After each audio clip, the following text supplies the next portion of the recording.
আপনাদের স্বাগত জানাই আমি আমার কথা শুনবার জন্য। বাংলাদেশ নানা সংকটের মধ্য দিয়ে যাচ্ছে এবং এই সংকটের কথা আমরা যখন বলি তখন অনেকেই আমাদেরকে যারা বলি তাদেরকে নানা অভিধায় অভিষিক্ত করবার চেষ্টা করেন। কিন্তু এই সংকট যে গভীর থেকে গভীরতর হচ্ছে তা বোঝা যায় আমাদের সশস্ত্র বাহিনী, বিশেষ করে সেনাবাহিনীর বিরুদ্ধে ষড়যন্ত্রের মধ্য দিয়ে। সেই ষড়যন্ত্রের প্রকাশ আমরা ইতিমধ্যেই নানাভাবে লক্ষ্য করছি। আপনি লক্ষ্য করেছেন যে সম্প্রতি সেনাবাহিনী থেকে বরখাস্তকৃত কিছু কর্মকর্তা, কর্মচারী বা সৈনিক সহযোগিতা প্ল্যাটফর্ম নামে একটি সংগঠনের মাধ্যমে তাদের চাকরিতে পুনর্বহাল, তাদের পেনশনের দাবিতে আন্দোলন করছে। সেনাবাহিনীতে এটা একটা অত্যন্ত পুরনো নিয়ম এবং যারা এইভাবে বরখাস্তকৃত তারা নানা রকমের অপরাধের মধ্যে জড়িত। কেউ অবৈধ বিবাহ করেছেন, কেউ বহু বিবাহ করেছেন, কেউ মাদক ব্যবসার সঙ্গে জড়িত, নানা রকমের কর্ম তারা করেছেন। চাকরিতে নানা ধরনের অন্যায় অনিয়ম করেছেন, কেউ দুর্নীতির সঙ্গে যুক্ত। এবং সেনাবাহিনীর মধ্যে বা সশস্ত্র বাহিনীর মধ্যে একটা যথাযথ তদন্তের মধ্য দিয়ে, বিচারিক প্রক্রিয়ার মধ্য দিয়ে, কোর্ট মার্শালের মধ্য দিয়ে তাদের চাকরিচ্যুত করা হয়েছে। হ্যাঁ, সে বিচারিক প্রক্রিয়ার মধ্যে সমস্যা থাকতে পারে কারো কারো বিরুদ্ধে, কিন্তু সেই সমস্যাকে মোকাবেলা করবার জন্যে ওই সিস্টেমের মধ্যেই কিন্তু ব্যবস্থা আছে।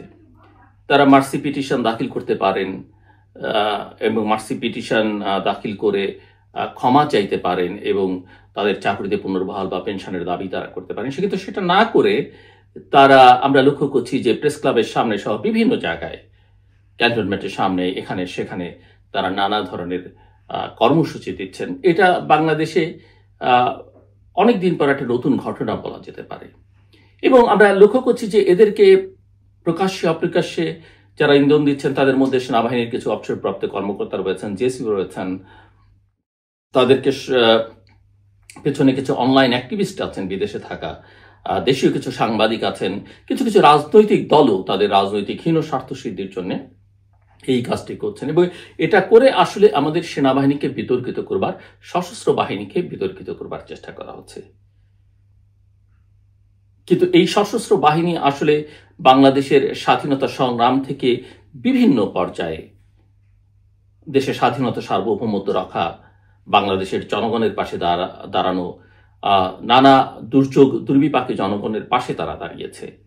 আন্তর্জাতিক পরিমণ্ডলে বাংলাদেশের সশস্ত্র বাহিনী শান্তি মিশনে গিয়ে নানা সুনাম করিয়েছে, আমরা সকলেই জানি। ইয়েস, কিছু কিছু সমস্যায় সশস্ত্র বাহিনীর কোনো সদস্য, কোনো সংস্থার কতিপয় ব্যক্তিবর্গ করেছেন, তাদের বিচার হতে পারে। কিন্তু সশস্ত্র বাহিনীকে সামগ্রিকভাবে একটা প্রশ্নের মুখে ঠেলে দেওয়ার যে প্রবণতা, সেটা আসলে এক ধরনের রাজনৈতিক ষড়যন্ত্র ছাড়া আর কিছুই নয়।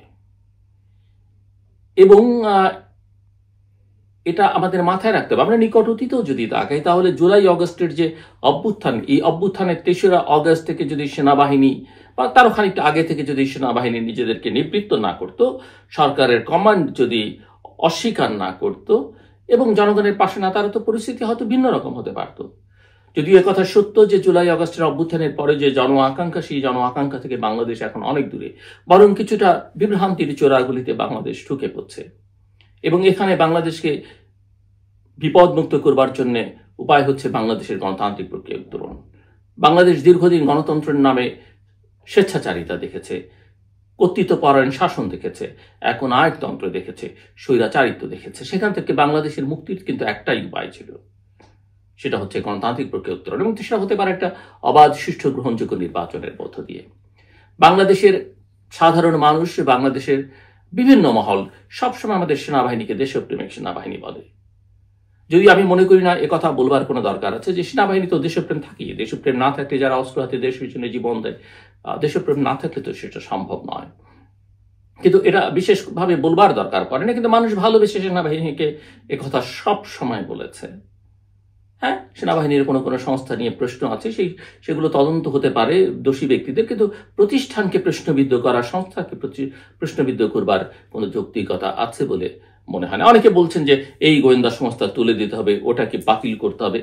এগুলো তো দেশের স্বার্থেই দরকার, অস্বীকার করবার কোনো সুযোগ নেই, সারা পৃথিবীতে সব দেশে আছে। সো আমি যেটা বলতে চাইছি যে বাংলাদেশকে ঘিরে একটা গভীর ষড়যন্ত্র চলছে। এই গভীর ষড়যন্ত্র হচ্ছে বাংলাদেশকে আদর্শিকভাবে, নানাভাবে, রাজনৈতিকভাবে, অর্থনৈতিকভাবে বাংলাদেশকে বিপদগ্রস্ত করা, ভিন্ন পথে পরিচালিত করা। এবং এর মধ্যে সরকারের সংশ্লিষ্ট কতিপয় ব্যক্তিবর্গ ঢুকে পড়েছেন এবং সরকার প্রধান নিজে বুঝে হোক বা না বুঝে হোক এই প্রক্রিয়াকে আশ্রয় প্রশ্রয় দিচ্ছেন বলে নানা মহল থেকে অভিযোগ আছে। এমনকি তরুণদের যে শক্তি বাংলাদেশের এই পরিবর্তনের নেতৃত্ব দিয়েছে এবং সেই নেতৃত্ব সরকারে আছে, সেই নেতৃত্ব নতুন রাজনৈতিক দল করেছে, কিন্তু তারা নতুন করে কোনো আশা সঞ্চার করতে পারেনি। বরং তারা বিভ্রান্ত হয়ে বাংলাদেশের স্বাধীনতা সংগ্রামে যে শক্তি বিরোধিতা করেছে তাদের সঙ্গে এবং বাংলাদেশকে একটা অন্ধকারের যুগে নিয়ে যাবার জন্য যে শক্তি কাজ করছে দীর্ঘকাল ধরে, দেশি বিদেশি, তাদের সঙ্গে যুক্ত হয়ে বাংলাদেশ নিয়ে এক ষড়যন্ত্রের খেলায় মেতে উঠেছে। এর থেকে বাংলাদেশের পরিত্রাণ দরকার। আমি খুব স্পষ্ট করে বলি, সেনাপ্রধানকে নিয়ে নানা রকমের কথা হচ্ছে, এ কথা বলবার কোনো, আমি যতদূর জানি, আমার তথ্য উপাত্ত যে আমার কাছে আছে তাতে সেনাবাহিনী ঐক্যবদ্ধ সশস্ত্র বাহিনী, অর্থাৎ 3 বাহিনী, সেনাবাহিনী, নৌবাহিনী, বিমান বাহিনী ঐক্যবদ্ধ। 3 প্রধানের মধ্যে তারাও ঐক্যবদ্ধ এবং জেনারেল ওয়াকারকে নিয়ে নানা রকমের প্রচারণা চালানো হচ্ছে। কিন্তু আমি যতদূর জানি যে তার সততা নিয়ে প্রশ্ন তুলবার কোনো সুযোগ নেই। তিনি শেখ হাসিনার আত্মীয় ছিলেন, কিন্তু আত্মীয় হয়ে অনাত্মীয়রাও যে কাজ করতে পারেন, আত্মীয় হয়ে তিনি সে কাজ করেছেন। তিনি জনগণের পক্ষে দাঁড়িয়েছেন এবং নিঃসন্দেহে বাংলাদেশ হয়তো অনেকেই বলবেন যে এর সেনাবাহিনী ওটা করছে না, কিন্তু একথাও তো আমরা দেখতে পাচ্ছি, এটা দৃশ্যমান যে সেনাবাহিনীর সঙ্গে সরকারের সম্পর্কটা খুব একটা ভালো নয় এই কারণেই যে সরকার যে জায়গায় বাংলাদেশকে নিয়ে যেতে চাইছে বলে অনেকের ধারণা, বা সরকারের ভেতরকার কিছু গোষ্ঠী এবং বাইরে থেকে তাদের প্রণোদনা বা তাদেরকে উন্মাদনা যোগাবার যে শক্তি কাজ করছে, সেই শক্তি আসলে সেনাবাহিনীর সঙ্গে সম্পর্কটা ভালো সরকারের সেটা চায় না বলেই তারা নানা রকমের আঞ্চলিক যে সমস্যাগুলো আছে সেই সমস্যার মধ্যে জড়িয়ে পড়ে বাংলাদেশের স্বাধীনতা এবং সার্বভৌমত্বকে প্রশ্নের মুখে ঠেলে দিতে চাইছে, এবং যেখানে সেনাবাহিনী বা সশস্ত্র বাহিনীর কোনো সায় আছে বলে আমার কাছে মনে হয় না। এবং আমি মনে করি বাংলাদেশের সাধারণ জনগণ, বাংলাদেশের বৃহত্তর রাজনৈতিক শক্তিগুলো তারা সশস্ত্র বাহিনীর পক্ষে আছে। সশস্ত্র বাহিনীকে তারা বিতর্কিত করতে চায় না এবং এই সেনাবাহিনী সশস্ত্র বাহিনীর কতিপয় ব্যক্তি দ্বারা নিজেরা ক্ষতিগ্রস্ত হয়ে থাকলো, তারা সেটা চায় না। এমনকি আন্তর্জাতিক যে শক্তিগুলো ম্যাটার করে বলে আমার কাছে মনে হয়, আঞ্চলিক যে শক্তিগুলো অত্যন্ত গুরুত্বপূর্ণ বাংলাদেশের স্বাধীনতা, সার্বভৌমত্ব, গণতান্ত্রিক উন্নয়ন প্রক্রিয়ার জন্য, তারাও বাংলাদেশের সশস্ত্র বাহিনীকে চোখ বন্ধ করেই কিন্তু এক ধরনের সমর্থন দিচ্ছেন এবং সে সমর্থন সেনাপ্রধানের প্রতি আছে। সেটি সাম্প্রতিককালে সেনাপ্রধানের সঙ্গে কারা দেখা করছেন, কারা কথা বলছেন, তা থেকে সেটা বুঝতে ন্যূনতম জ্ঞান আছে যাদের, তাদের বাকি থাকবার কথা নয়, সেটা বুঝতে খুব অসুবিধা হওয়ার কথা নয়। কিন্তু আমি স্পষ্ট করে বলতে চাই, সরকার একটা ভুল পথে হাঁটছে এবং সরকার ক্রমশ প্রতিনিয়ত জনগণ থেকে বিচ্ছিন্ন হয়ে যাচ্ছে এবং এই বিচ্ছিন্নতা কাটিয়ে উঠবার একটাই মাত্র পথ।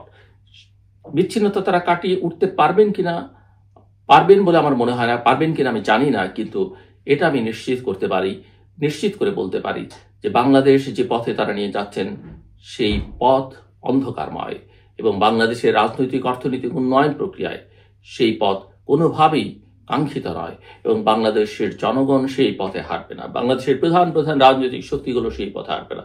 যারা নিজেদেরকে জুলাই আগস্টের পট পরিবর্তনের পরে প্রধান শক্তি, নিয়ামক শক্তি হিসেবে ভাবছেন, তাদের আসলে জনগণের সঙ্গে কোনো সম্পর্ক নেই। তারা নিজেদেরকে ষড়যন্ত্রের একটা শক্তি বা একটা ছোট্ট প্ল্যাটফর্ম হিসেবে, একাধিক প্ল্যাটফর্ম হিসেবে ভাবতে পারেন, কিন্তু মনে রাখতে হবে যে বাংলাদেশের জনগণ রক্ত দিয়ে এই দেশ স্বাধীন করেছে। বাংলাদেশের জনগণ নানা পর্যায়ে, ইতিহাসের নানা পর্যায়ে বুকের রক্ত দিয়ে গণতান্ত্রিক প্রক্রিয়াকে এগিয়ে নেবার চেষ্টা করছে, গণতন্ত্রের পক্ষে দাঁড়িয়েছে এবং সেখানে কোন রকমের ষড়যন্ত্র, কোন রকমের অন্যায়, অবিচার, কোন রকমের ভুল দিক নির্দেশনা যেই হন না কেন, মানুষ সেটা পছন্দ করবে না। ইতিহাসের কোনো পর্যায়ে কেউ হয়তো গুরুত্বপূর্ণ অবদান রাখেন, কিন্তু পরবর্তীতে দেখা যায় যে তারা ইতিহাসের সেই গৌরবজনক অধ্যায়ের সঙ্গে বিশ্বাসঘাতকতা করেন। এরকম অনেকই আমরা এখন নানা পর্যায়ে দেখতে পাচ্ছি। মনে রাখতে হবে বাংলাদেশের জন্ম হয়েছিল গণতন্ত্রের জন্য। মনে রাখতে হবে আমরা আমাদের পূর্বসূরীরা একটা বৈষম্যহীন সমাজ চেয়েছে, যেখানে সামাজিক ন্যায় বিচার থাকবে এবং মানবিক মর্যাদা থাকবে। এবং অবশ্যই বাংলাদেশের জনগণ, বাংলাদেশের গণতান্ত্রিক শক্তিসমূহ এবং আমাদের সশস্ত্র বাহিনী বাংলাদেশের জনগণের সেই 1971 বা তারও পূর্বকাল থেকে এবং স্বাধীনোত্তর বাংলাদেশে যে আকাঙ্ক্ষা মানুষ ধারণ করে, সেই আকাঙ্ক্ষার পক্ষে থাকবে। এবং যারা এই লড়াইয়ে সামনের সারিতে থাকবেন, যারা এই লড়াইয়ে নানাভাবে যোদ্ধা হিসেবে আবির্ভূত হবেন, বাংলাদেশের জনগণের আশীর্বাদ এবং সমর্থন তাদের প্রতি থাকবে। কাজে আমি অনুরোধ করব, যারা চেষ্টা করছেন আমাদের সশস্ত্র বাহিনীকে বিতর্কিত করবার, সশস্ত্র বাহিনীর নেতৃত্বকে প্রশ্নবিদ্ধ করবার, তারা ভুল পথে হাঁটছেন। আপনাদের ইচ্ছে পূরণ হবে এটা মনে করবার কোনো কারণ নেই। সময় শেষ হয়ে যাচ্ছে, ফুরিয়ে যাচ্ছে। নিজেদের সম্মান রক্ষা করবার জন্য আমরা জানি সরকারের প্রধান আন্তর্জাতিকভাবে অত্যন্ত সম্মানিত এবং সমাদৃত ব্যক্তি, এবং সরকারে যারা আছেন তাদেরও সামাজিক কিছু পরিচয় আছে, সম্মান রয়েছে। আপনারা নিজেদের সম্মান ক্ষুণ্ণ করবেন না, নিজেদেরকে বিতর্কিত করবেন না।